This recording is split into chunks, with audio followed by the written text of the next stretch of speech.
Waktu menunjukkan pukul 8 malam. Friska yang sedang pusing karena kehilangan pekerjaan dan juga kehilangan Elvan langsung menerima tawaran Daryl untuk mengajaknya bertemu di salah satu kafe ternama di kota Jakarta Selatan. Sejak awal Friska datang, dia tampak terus mengutuk Nabila yang telah merusak hidupnya. Berbagai kata-kata kasar terus terlontar dari mulutnya. Daryl yang tidak terlalu peduli dengan masalah Friska hanya tersenyum sambil menikmati hidangan yang mereka pesan. Sesekali Daryl tampak memandangi lekuk tubuh Friska yang terlihat mempesona dengan gaun mini berwarna putih. "Hei, apa kamu mendengar apa yang baru saja aku katakan?" Ketus Friska yang mendapati Daryl sedang menatap belahan dadanya. "Tentu saja. Nabila memang brengsek, kita berdua adalah korban dari wanita itu," ucap Daryl dengan mata yang terus menatap bagian dada Friska. Friska yang tidak lagi mempedulikan kemana arah mata Daryl menatap kembali berdecak kesal. Dia meneguk minuman yang berada di atas meja dan berkata, "Ini juga semua salahmu karena tidak bisa menjaga tunangan brengsekmu itu. Hei, aku sudah berusaha, namun kamu tahu sendiri kan jika keluargaku tidak sekaya keluarga Elvan," protes Daryl membela diri. Dia lalu menambahkan, "Kamu tenang saja, sebelum aku kemari, aku melihat ayahku bertemu dengan beberapa temannya yang merupakan pengusaha ternama di kota ini. Aku yakin mereka sedang merencanakan sesuatu." Mendengar ucapan Daryl, Friska langsung menghela nafasnya berat. "Sama seperti ayah Leo, aku rasa mereka juga akan ditaklukkan dengan mudah oleh Gunadi," ucap Friska. "Hahaha, kamu tenang saja, aku mungkin tidak akan menyebut siapa saja orang-orang yang ayahku temui, namun aku bisa pastikan jika mereka bukanlah keluarga yang bisa ditindas dengan mudah oleh keluarga Barata," balas Daryl sambil tertawa. "Hah. Apapun hasilnya itu tetap tidak akan mengubah keadaanku, karena sudah membuat masalah dengan keluarga Barata. Aku yakin kedepannya akan sulit bagiku menemukan pekerjaan," ujar Friska yang lagi-lagi terlihat menghela nafasnya. Daryl tersenyum menyeringai, perlahan dia menggeser duduknya mendekati Friska. "Friska, bagaimana jika kamu menikah denganku? Aku memang tidak sekaya Elvan, namun kamu tahu sendiri jika aku adalah anak tunggal. Bisa dipastikan semua bisnis ayahku nantinya akan menjadi milikku," ucap Daryl sambil terus tersenyum memandangi wajah Friska. Friska sontak terkejut mendengar ucapan Daryl. Dia sontak menggeser duduknya menjauh dari Daryl yang kini sudah berada tepat di sampingnya. "Hah? Siapa yang ingin menikah denganmu?" ketus Friska. Mendengar ucapan Friska, Daryl tetap saja tersenyum. Dia lalu kembali mendekati Friska dan dengan cepat meraih tangan Friska. Friska mencoba melepaskan tangannya dari genggaman Daryl, namun Daryl tetap memegang tangannya sambil terus tersenyum memandangi wajah Friska yang terlihat sangat kesal. "Pikirkan lagi baik-baik, dengan statusmu yang sudah menjadi musuh keluarga Barata, aku yakin tidak ada satupun pengusaha muda yang ingin menjalin hubungan denganmu. Menurutmu pengusaha mana yang ingin menikahkan putranya dengan wanita yang sudah membuat masalah dengan keluarga Barata?" "Dek." Ucapan Daryl akhirnya membuat Friska tersadar. Apa yang dikatakan Daryl memang benar. Friska tidak lagi berusaha melepaskan tangannya dari genggaman Daryl. Dia terlihat lesu dengan wajah yang menunduk ke bawah. Daryl tersenyum puas. Untuk memuluskan aksinya, dia kembali menekan Friska dengan berkata, "Jika rencana ayahku gagal dan aku tidak jadi menikah dengan Nabila, itu berarti keluargaku dan keluarga Pratama milikmu tidak akan terikat dalam hal apapun. Dengan begitu aku yakin tidak ada gunanya bagi ayahku untuk berinvestasi di bisnis keluarga Pratama." Daryl melepaskan tangan Friska dan langsung bergeser menjauh dari Friska. Mendengar ucapan Daryl tadi membuat mata Friska sontak membelalak. Friska lalu mengangkat wajahnya dan memandangi wajah Daryl yang sudah bergeser menjauh darinya. "Daryl tunggu," ucap Friska sambil meraih tangan Daryl. Kini karir Friska sudah hancur. Dia hanya bisa berharap dari bisnis keluarganya yang sedang bermasalah. Jika sampai keluarga Mahendra membatalkan kerjasama itu, bisa dipastikan jika hidup Friska dan orang tuanya akan semakin sulit ke depannya. Ada apa lagi? Tanya Daryl. Aku bersedia menikah denganmu, tapi dengan syarat, besok kamu harus meyakinkan orang tuamu agar mempercepat proses kerjasama keluarga kita. Kamu juga harus menerimaku bekerja di perusahaanmu sampai kondisi bisnis keluarga mulai stabil, ujar Friska. Daryl tersenyum, dengan cepat dia merapatkan duduknya ke Friska lalu merangkul pundak Friska. Itu mudah, aku menyetujui semua persyaratan darimu, jawab Daryl. Friska kembali menghela nafasnya. Dia terpaksa menerima tawaran Daryl untuk menyelamatkan bisnis keluarganya yang sedang berada di ujung tanduk. Daryl memanggil pelayan kafe itu, dia lalu menyerahkan kartu kredit miliknya ke pelayan itu. Setelah menyelesaikan pembayaran, Daryl menarik lembut tangan Friska menuju tempat mobilnya diparkir.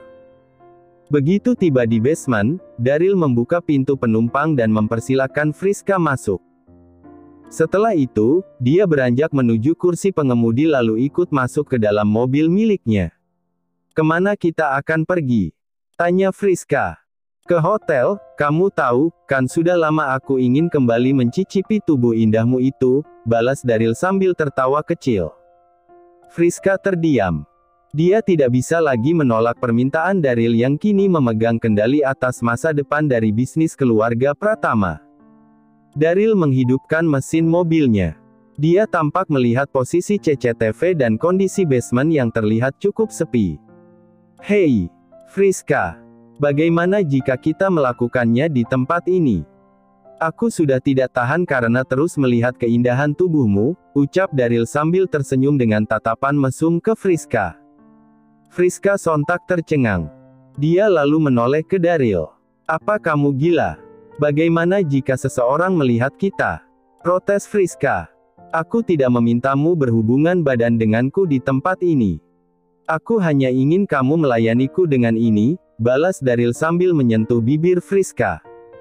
Friska semakin terkejut dengan permintaan Daryl.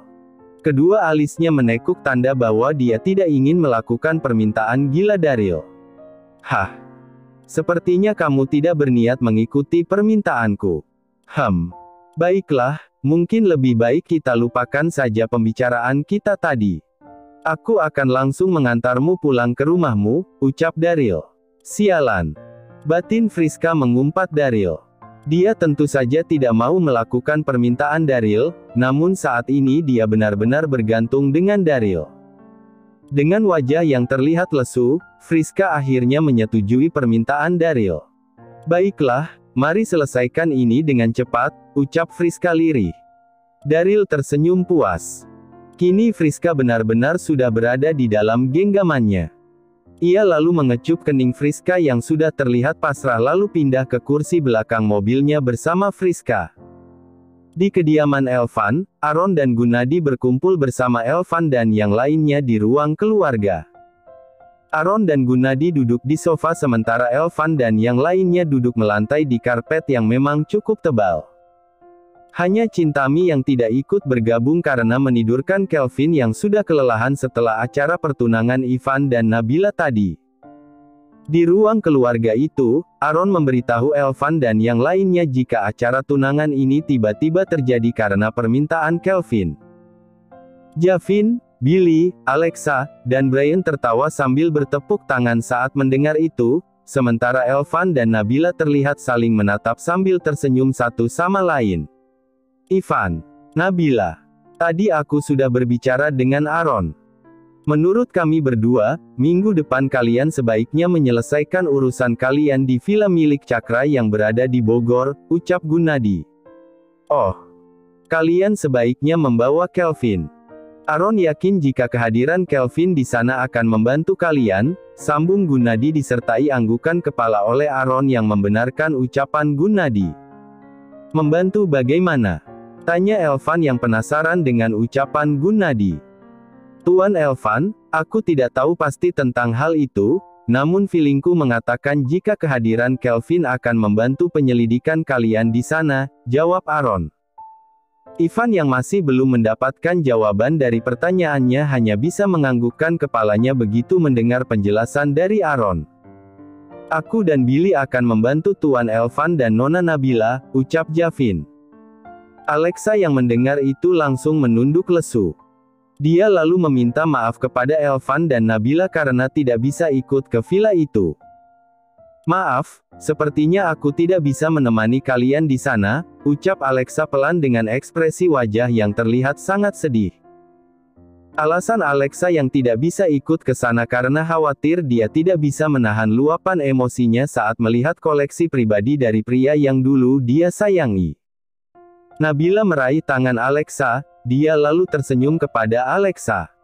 Kak Alexa tidak usah meminta maaf, kami semua mengerti mengapa Kak Alexa tidak bisa ikut bersama kami, ujar Nabila. Terima kasih atas pengertianmu, aku benar-benar senang karena memiliki adik kecil sepertimu, jawab Alexa. Seminggu telah berlalu sejak pertunangan Elvan dan Nabila dilangsungkan. Besok rencananya Ivan, Nabila, dan juga Kelvin akan berangkat ke Bogor untuk memeriksa villa milik Mendiang Cakra. Javin dan Billy juga bisa dipastikan akan ikut bersama mereka untuk membantu penyelidikan di sana. Alexa yang tidak bisa menemani mereka sudah pulang ke Bali untuk mengurus pekerjaannya sebagai CEO, sedangkan Brian yang masa cutinya juga sudah berakhir terpaksa harus kembali ke Inggris. Di kediaman Elvan, Chintami tampak membantu Nabila yang sedang memilah pakaian yang hendak Nabila bawa ke Bogor besok. Kelvin yang juga sedang bersama Chintami dan Nabila terlihat sangat bersemangat saat membantu Nabila mengepak barang-barang bawaan mereka. Puncak, puncak, puncak. Kelvin berseru dengan bersemangat membuat Chintami dan Nabila terus tertawa kecil. Di ruang keluarga, Gunadi, Elvan, Javin, dan Billy terlibat diskusi yang cukup serius membahas tentang kemungkinan Kelvin sebagai putra kandung dari Mendiang Cakra. Ivan, kapan hasil tes DNA itu keluar? Tanya Gunadi. Mungkin besok atau lusa, jawab Elvan. Berarti hasil tesnya kemungkinan keluar bersamaan dengan hasil penyelidikan kalian di villa milik Cakra, ucap Gunadi. Iya ayah, aku juga berharap seperti itu, balas Ivan sambil menganggukkan kepalanya. Sehari setelah pertunangan Ivan dan Nabila, Aaron tiba-tiba datang mengunjungi kediaman Elvan bersama dengan 2 orang dokter dari rumah sakit ternama di Jakarta. Tanpa sepengetahuan Gunadi, Aaron datang untuk mengambil sampel DNA dari Kelvin dan juga Elvan. Menurut Aaron, tes DNA sudah semestinya dilakukan untuk menghindari kemungkinan buruk jika saja kunjungan Ivan dan yang lainnya ke Bogor tidak membuahkan hasil. Gunadi sendiri sempat menolak ide Aaron. Dia bahkan sempat mengusir kedua dokter yang datang bersama Aaron, namun Gunadi terpaksa menerima permintaan Aaron saat Nabila sendiri yang mengatakan jika dia tidak masalah dengan tes DNA yang hendak dilakukan oleh Aaron kepada Kelvin. Sebenarnya Aaron tidak perlu sampai sejauh itu. Aku sudah sangat yakin jika Kelvin adalah cucu kandungku, ujar Gunadi sambil menghela nafasnya pelan. Aku juga sangat yakin jika Tuan Muda Kelvin adalah cucu Anda. Feelingku terus mengatakan hal itu kepadaku. Seperti yang pernah aku katakan, tes DNA ini tidak lain hanya rencana cadangan saja, jawab Aaron yang baru saja tiba di kediaman Elvan. Selamat datang Paman, kompak Elvan, Billy, dan Javin menyambut kedatangan Aaron. Aaron membalas dengan tersenyum lembut kepada mereka. Dia lalu duduk di sofa yang sama dengan Gunadi. Iya aku tahu, namun aku tetap saja merasa sedikit kesal karena kamu lagi-lagi bertindak tanpa sepengetahuanku, keluh Gunadi.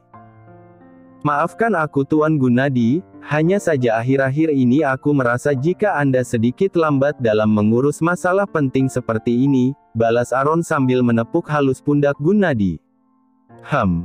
Walaupun menyakitkan mendengar itu dari kamu, namun harus aku akui jika apa yang kamu katakan itu ada benarnya.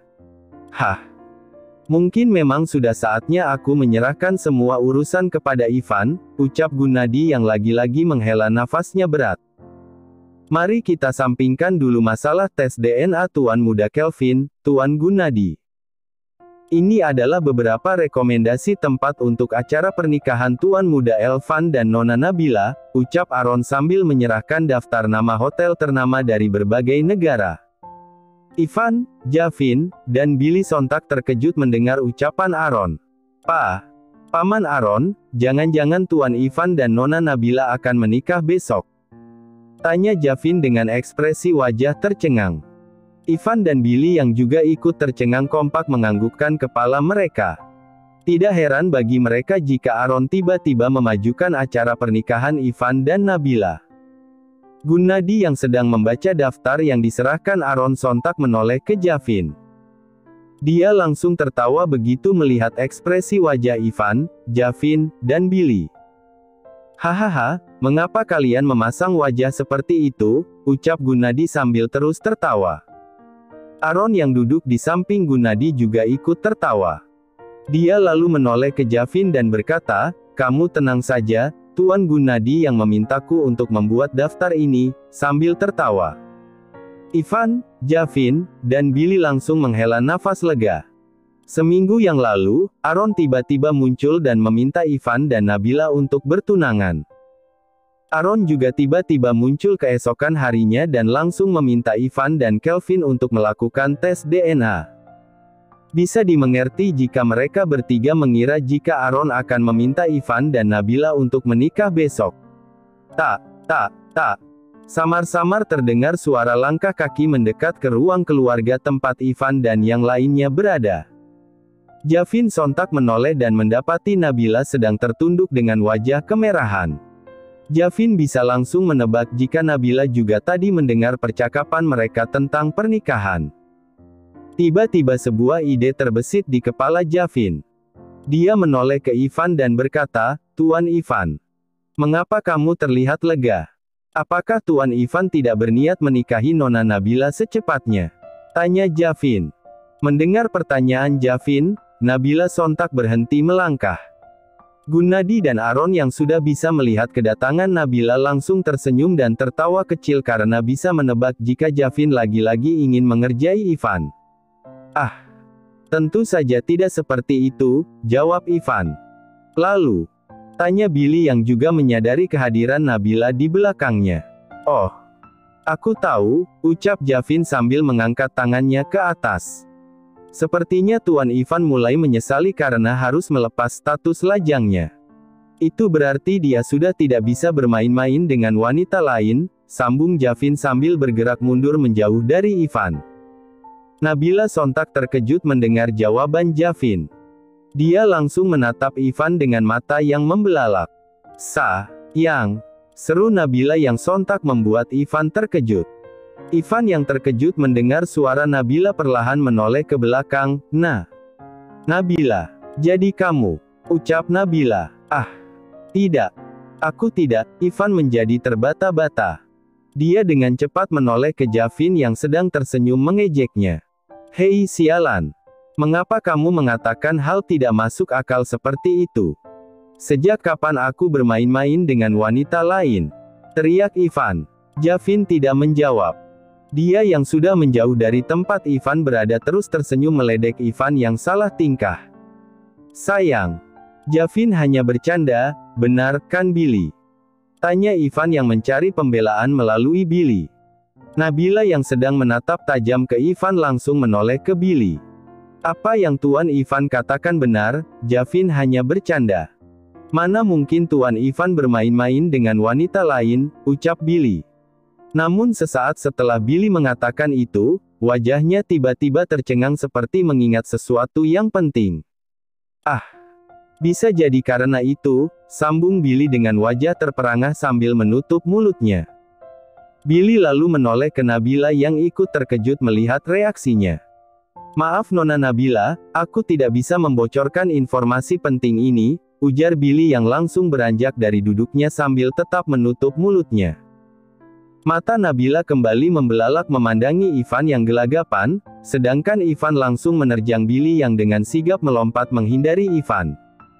"Kalian berdua," protes Ivan dengan suara tinggi. Billy yang kini berada di samping Javin masih terlihat menutup mulutnya, sedangkan Javin terus tertawa kecil melihat sikap Ivan seperti bocah yang baru terpergok karena telah berbuat salah. Sayang, jangan dengarkan mereka berdua, seru Ivan sambil menoleh ke Nabila. Nabila tidak bergeming, dia terus menatap tajam ke Ivan. Sayang, aku butuh penjelasan, ucap Nabila dengan wajah cemberut. Hah? Jawab Ivan.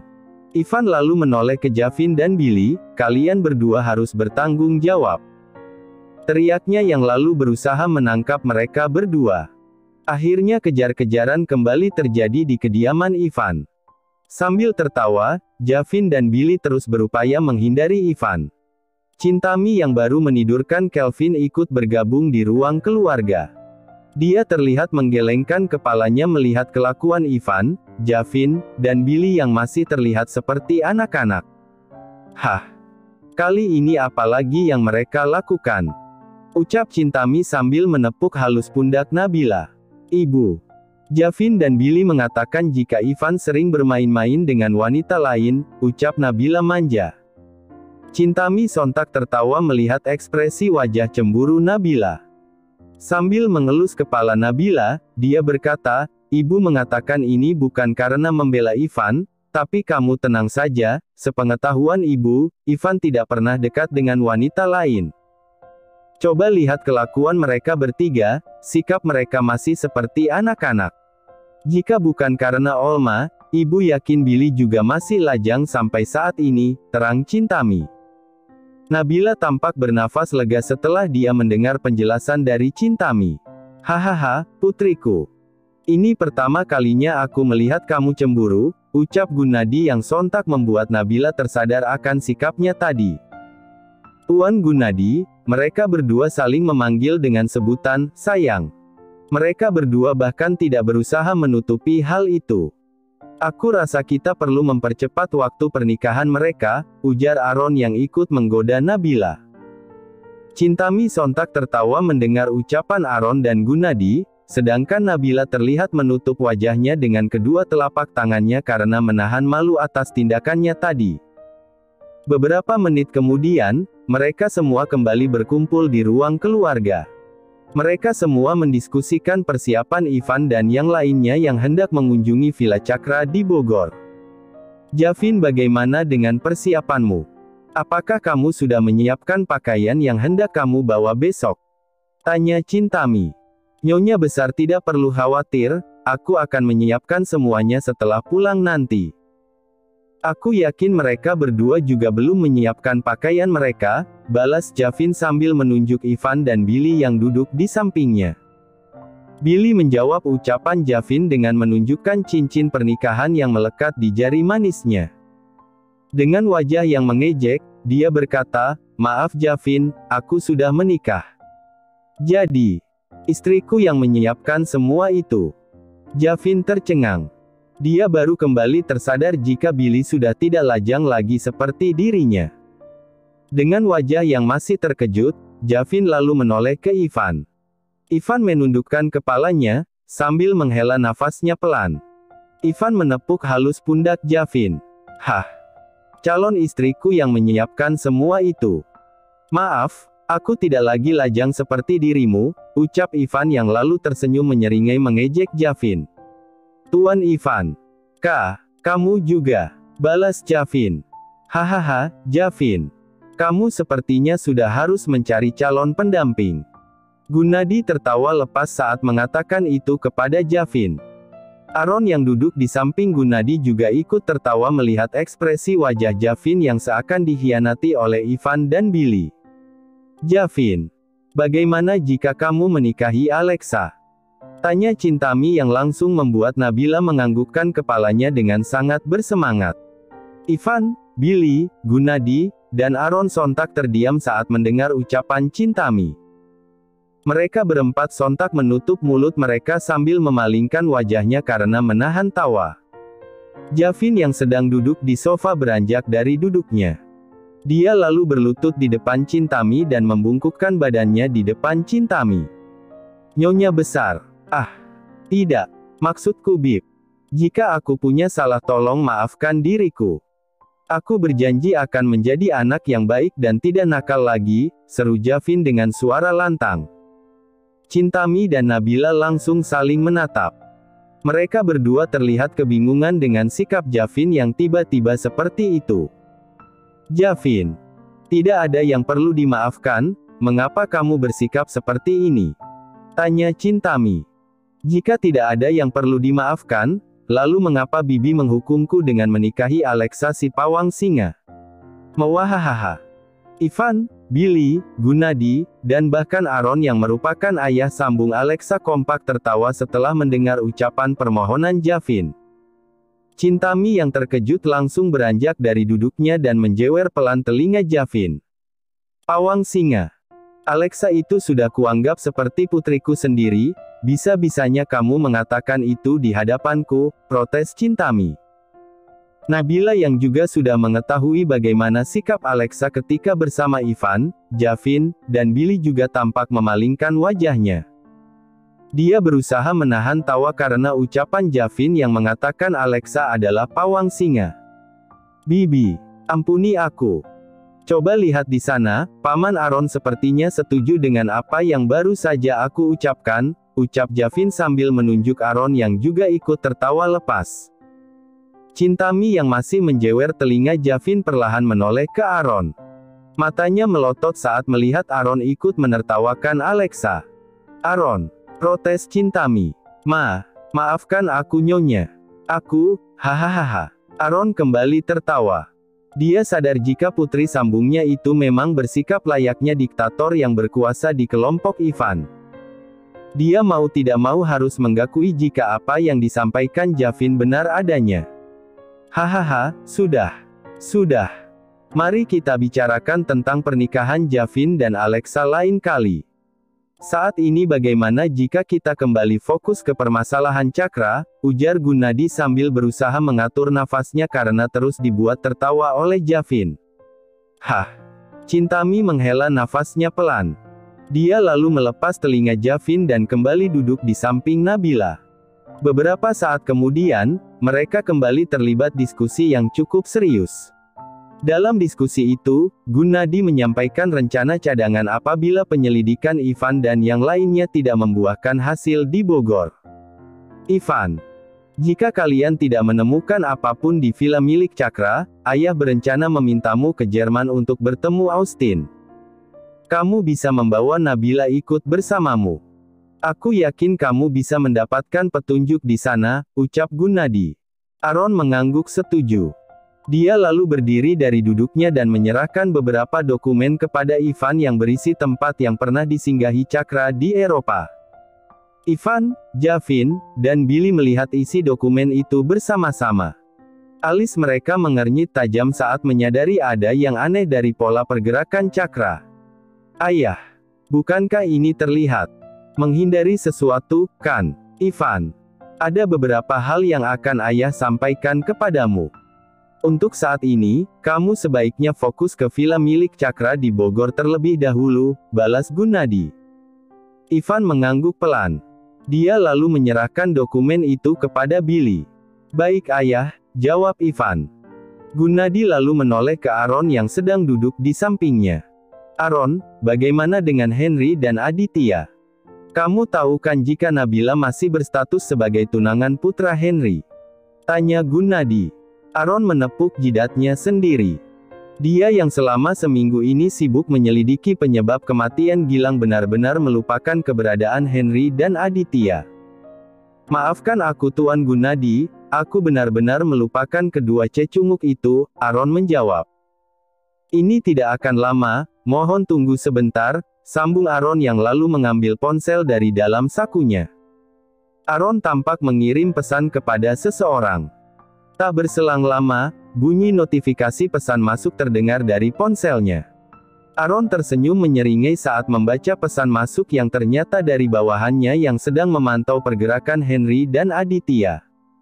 Aaron mencari nama kontak Henry di ponselnya. Dia masih menyimpan nomor ponsel Henry yang dulu pernah bergabung di grup Barata Cipta Abadi. Suasana menjadi hening tatkala Aaron menghubungi Henry. Mata Ivan dan yang lainnya tertuju ke Aaron yang sedang mencoba menghubungi nomor ponsel Henry. "Halo Tuan Aaron, apa kabar?" Terdengar suara Henry menyapa. "Henry, aku tidak akan berbicara panjang lebar denganmu. Mulai hari ini, status Nona Nabila adalah tunangan sah dari Tuan Ivan, dan juga calon istri penerus keluarga Barata. Aku dengar Nona Nabila pernah dipaksa untuk bertunangan dengan putra berengsekmu itu, jadi segera batalkan statusnya dengan putramu," tegas Aaron dengan ekspresi wajah yang sangat serius. Tuan Aaron, aku tidak mungkin melakukan itu. Ini tentang harga diri keluargaku. Aku memang tidak sehebat Tuan Gunadi, tapi aku sudah memperingatkanmu, Henry. Sepertinya kamu merasa besar kepala karena orang-orang yang diam-diam membantumu. Karena kamu tidak bersedia, kamu tentu sudah siap dengan konsekuensinya kan? Balas Aaron. "Tuan Aaron, ini bisa dibicarakan baik-baik." Aaron langsung menutup panggilan teleponnya dengan Henry. Dia lalu beranjak dari duduknya dan berdiri tepat di hadapan Nabila sambil sedikit membungkukkan badannya.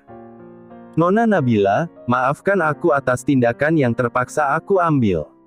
Setelah aku meninggalkan kediaman Tuan Ivan, aku bisa pastikan jika bisnis keluarga Pratama mungkin akan hancur tak tersisa. Tapi Nona Nabila tenang saja, aku berjanji akan kembali membangun bisnis yang ditinggalkan oleh mendiang Tuan Gilang," ucap Aaron dengan penuh hormat kepada Nabila. Nabila tampak menghela nafasnya pelan. Ia terdiam beberapa saat lalu tersenyum kepada Aaron dan berkata, "Aku mempercayakan semuanya kepada Paman Aaron," Nabila menjawab dengan tulus. Aaron tersenyum balik kepada Nabila. Dia lalu menoleh ke Gunadi dan Cintami untuk berpamitan. "Tuan, Nyonya. Aku permisi dulu," ucap Aaron yang langsung dibalas anggukan kepala pelan oleh Gunadi dan Cintami. Setelah berpamitan dengan semua orang yang berada di ruangan itu, Aaron berjalan pergi meninggalkan ruang keluarga. Dia kembali mengambil ponselnya dan terlihat menghubungi seseorang. "Kumpulkan semua orang, ada beberapa perusahaan yang harus ditumbangkan," ucap Aaron samar-samar terdengar dari kejauhan. Nabila kembali menghela nafasnya berat. Cintami merangkul pundak Nabila dan sesekali mengelus punggung Nabila.